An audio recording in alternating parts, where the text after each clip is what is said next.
tends to amuse fans happened today. So the Patriots have a history of signing Dolphins who have just been released before the teams play. It's happening again with Lynn Bowden. Mm-hmm. Does it put you at all at risk? Do you need to change any offensive play calls or signals in advance of the opener as a result? No, I'm happy for Lynn.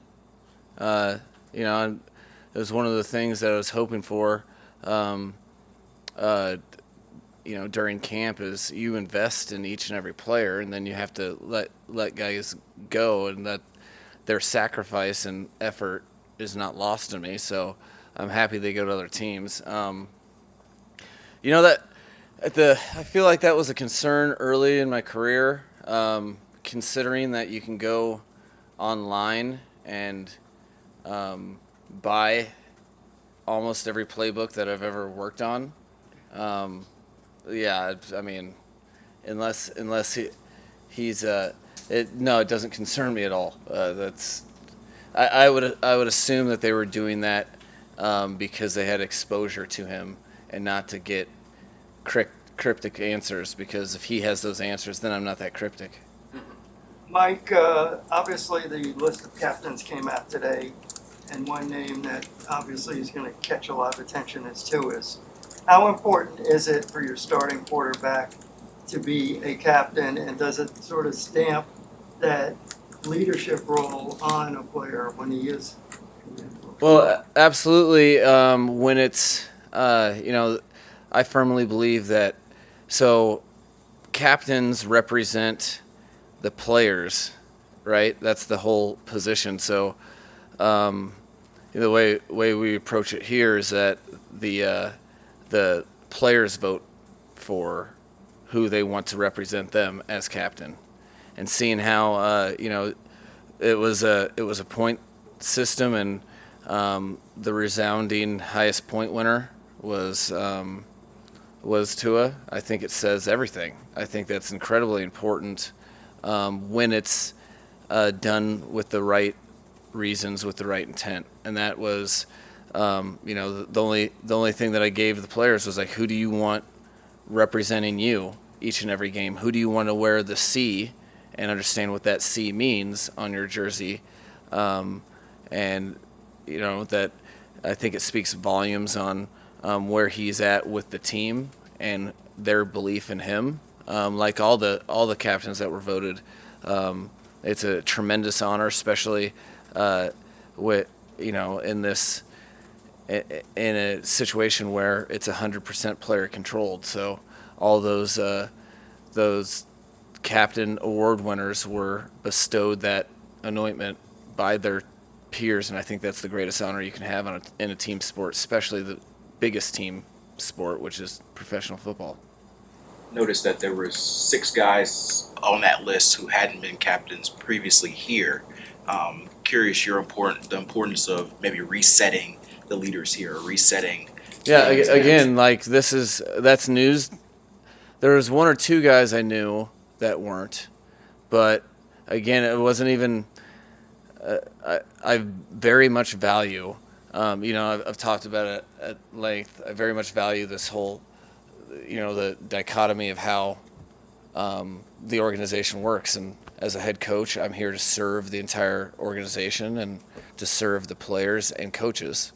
The coaches are here to serve the players, and it's the players' team. You empower them with that, understanding the magnitude and consequences of having responsibility, and then what you're seeing is who the players believe are the leaders of the team. And I know one thing: in an NFL organization, the most accountability occurs within the locker room, because there's nowhere to hide. And there's a lot of times that I'm very aware that I don't necessarily get the exact face of each and every person. I'm the boss, so you treat bosses like you treat bosses. But there's nowhere to hide in that locker room. So that what you're seeing, I'm not sure if it's necessarily anything but a reflection of who the players deem the people they rely on the most on a day in, day out, week in, week out basis that reflects how they approach their job. And you're really, really happy when you get a list of those vote tallies and they happen to be some of the players you're relying on the most from a contribution standpoint. So that's all I see it. I don't really know how exactly it went down before. I just know what you guys are reading, what that means on game day. You're seeing the representatives chosen by the players as to who are their leaders, and that, to me, there's nothing more important than that. Mike, what's it say about Javon Holland to be voted as a captain at 22 years old in his second season? I know it says he's that's the makings of a special individual. You know, the football world is in front of him. That is great news for the Miami Dolphins when there's an alignment between talent and respect. It's not. You can't just get that by talent alone. It's not a popularity contest. What you're seeing is a guy that he's not a rookie anymore, and he's approaching the game to be great. His expectations are to be great. He holds himself to a high standard, and shoot, you do that every day. Your teammates are like, it blows my mind that he's a second year 22-year-old. It really does. While also making me feel very old.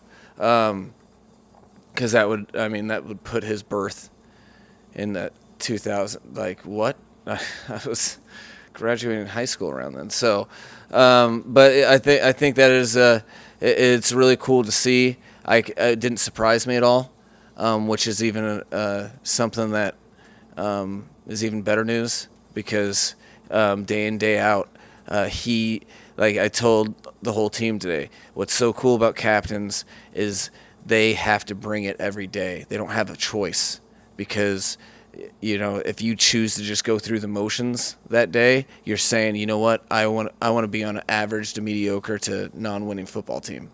And none of those guys are approaching their day in, day out process with any of those expectations of mediocrity. They're trying to be great, and that trickles down to everyone else. A lot better than a really cool speech from a coach. Mike, I noticed that the way the locker room is arranged, the player groups aren't separated by position yet. My man. Sounds like a Derek Jeter. Yeah. What do you like about that? No, that was man, I'm glad you brought that up. I've been waiting for you guys to have open locker rooms since it was like the first week that I was here. So there was, and some of it has to do with like productivity and stuff, and historically the defense had kind of carried this team. But I had heard from, I get here that first week and I'm interviewing coaches, and then players are coming through to introduce themselves, and I kept hearing this commonality with, okay, there was offense versus defense. And this just in, the win-loss column is one team. So, like, that, and then furthermore, I'm sitting here thinking about, okay, well, if I want players to become as close as possible, to be as invested in each other as possible, why would I have guys that go to position meetings and sit right next to each other, then go to drill work? These are the guys they see all the time. So to facilitate kind of, it was kind of the first action that I could take to facilitate a better team camaraderie was that, let's strategically put players within the locker room so that they're, because you spend a lot of time there.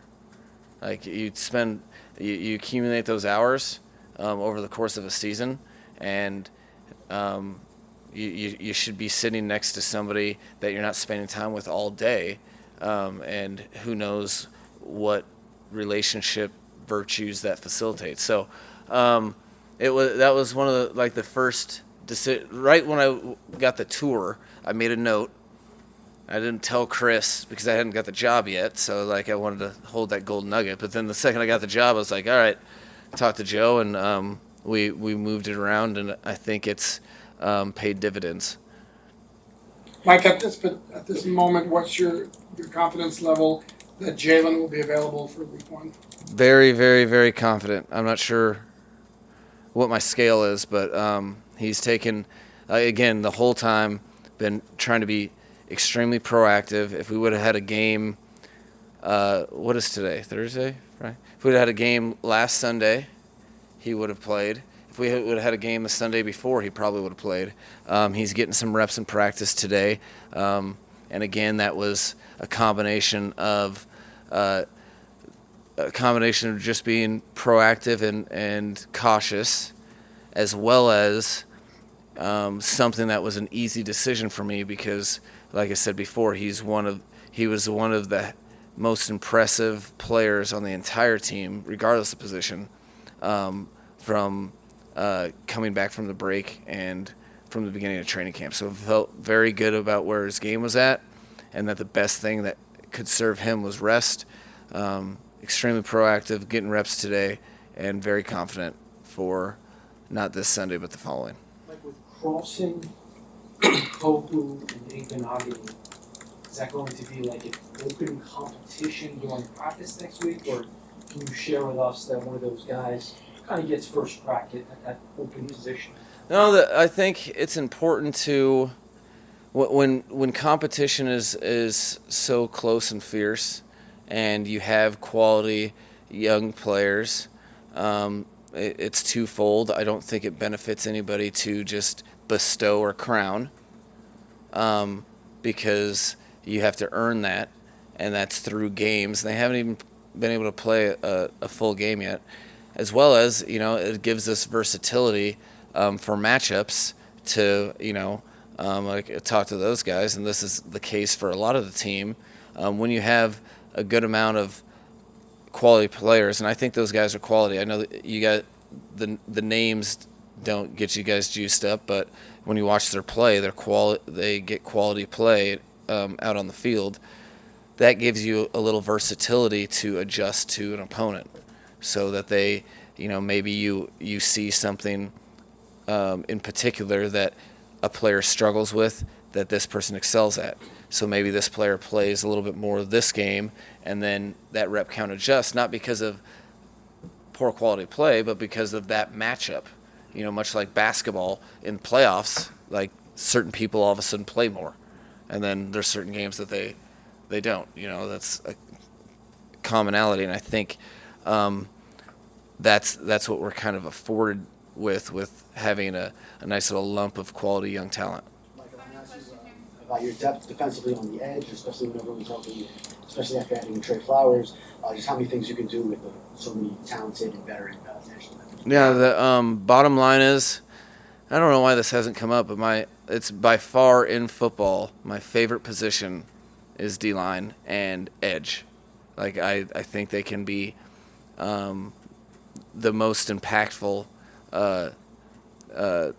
players on the field outside of the quarterback, because they dictate the terms that the quarterback is able to play on, and they establish the line of scrimmage. So I'm of the belief that you can't have too many of those guys. I think the more quality guys you have, the fresher they can play, the more issues they give you for offensively, because now you're preparing for 6 different pass rush moves instead of 2 that a particular player has. Those type of things, and they can play fresher during the game, and it's just such an incredibly important position that I'm all for that. And if I could go and use, you have to talk me out of not trying to pitch to Chris to draft a defensive lineman or edge coach speak, every year, because it's that valuable. And those guys, they really are so impactful in both phases. you're talking about the run game and the pass game. That there's not a down that they can't really impact the game, and that's what makes that position unique and special to me.